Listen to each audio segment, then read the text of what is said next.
welcome to This Explainer. Today we're diving straight into the invisible machinery that literally makes modern commerce tick. I mean, have you ever wondered how a quick click on a website somehow magically transforms into a package on your doorstep? And not just that, but accompanied by an experience that makes you want to buy from that brand again and again? Well, we're going to explore this fascinating synergy between logistics strategy and service marketing.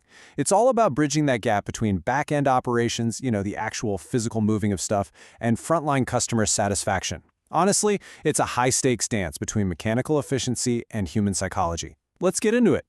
So here's our quick roadmap for today. First, we'll look at the logistics engine, then the drivers of value creation. Move on to the human sales connection, master service marketing, and finally, close the quality gap. All right, Section 1, the logistics engine. Let's talk about the physical movement of goods. Now, there's actually a super common misconception out there that logistics and supply chain management are just interchangeable terms. But actually, they're really not. Think of logistics as your precision instrument. It's totally focused on hitting exact targets, making absolutely sure the right product reaches the right customer at the exact right time, and crucially, at the right cost. It's the physical delivery of value. Supply chain management, on the other hand, that's the grand coordinator. It's the big umbrella that integrates your suppliers, manufacturers, distributors, and retailers.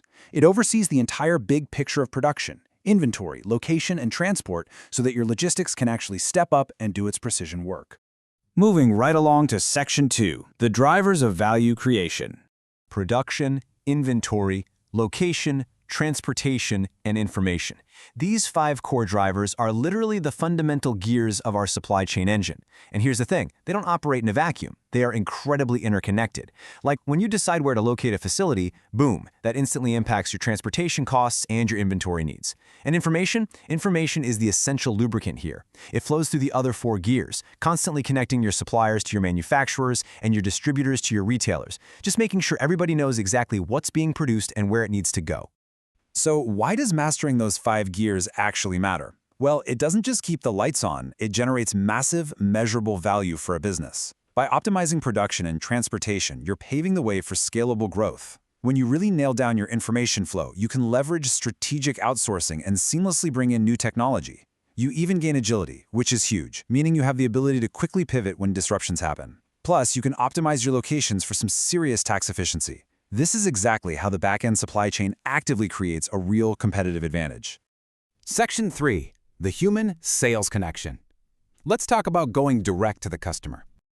Okay, so now we're going to pivot a bit. We're moving away from the cold, hard efficiency of supply chains and looking at living, breathing customers. Personal selling requires a much warmer, more conversational touch. You could have the most flawlessly optimized supply chain in the entire world, delivering goods perfectly every time. But at the end of the day, transactions happen between people. How you design your sales force and the actual art of personal selling are what directly connect a firm to its customers. That's what turns supply chain efficiency into actual tangible revenue through genuine relationship building. But human sales definitely creates an inherent strategic tension. On one hand, the pros are absolutely phenomenal. You get unmatched persuasive power and the ability to build deep, long-lasting relationships that a standard web page could just never, ever pull off. But flip that coin and you're battling some major cons, a very high cost per interaction and severely limited reach. I mean, a salesperson can only be in one place at one time, right? It's a classic strategic trade-off that every single business has to navigate when figuring out how they're going to interface with the market. All right, on to Section 4, mastering service marketing and the 7 Ps. So, unlike a physical box on a truck that you can actually grab and store in a warehouse, service marketing is defined by 4 pretty tricky, abstract characteristics. First up, intangibility. You just can't hold a service in your hands. Second is simultaneity. This means the service is produced and consumed at the exact same time. Think of getting a haircut or taking a consultation. Third, heterogeneity. Because, well, humans are involved, no 2 service experiences are ever exactly identical. And finally, perishability. You simply cannot store a missed service opportunity on a shelf. An empty seat on an airplane, once it takes off, that is revenue lost forever. Managing these 4 traits requires a totally different mindset. To manage those invisible, fleeting traits, businesses have to perfectly balance the 7 Ps. Now, you probably recognize the traditional four, right? Product, price, place, and promotion. But to effectively market a service, we have to add three more absolute game changers to the mix: people, process, and physical evidence. Because the service is intangible, your people essentially become the product. The process becomes the customer's entire experience. And physical evidence, like walking into a spotless waiting room or receiving a beautifully designed digital invoice, that provides the crucial, tangible reassurance that the invisible service you just paid for was actually worth it. Finally, Section 5, closing the quality gap, expectation versus delivery. Let's try a little thought experiment. Imagine tracking an online order perfectly. The logistics were totally flawless, the package arrived exactly on time, hitting that right product, right time, right cost metric without a single hitch.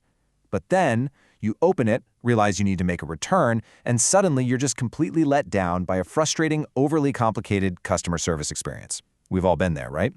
So why does this happen, even when the supply chain worked perfectly?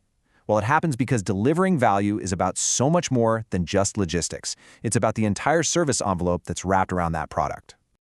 And this brings us right to the gap model of service quality. What this model reveals is that customer satisfaction isn't just about what you objectively do. It relies entirely on successfully closing the gaps between three distinct phases: what a customer expects before the interaction, what is actually delivered by your business, and ultimately what the customer perceives actually happened. If your marketing promises the moon, but your service delivery only provides the stars, you've got a gap. If your logistics deliver perfectly, but the customer's perception is ruined by a confusing process, one of our 7 Ps, that's another gap. Closing these gaps, that is the ultimate secret to true customer satisfaction. As we wrap up, I want to leave you with this thought to evaluate your own recent consumer experiences. Think about a time you were disappointed by a purchase. Was it a failure of the logistics engine, the actual physical delivery? Or was it a failure in the service marketing, the relationship, the process, or the people? It just goes to show that true business synergy demands both flawless logistics and perfectly aligned marketing. You can't just move the box, you've got to move the customer too. Thanks so much for joining me on this explainer, and hey, keep an eye out for those gaps in the world around you.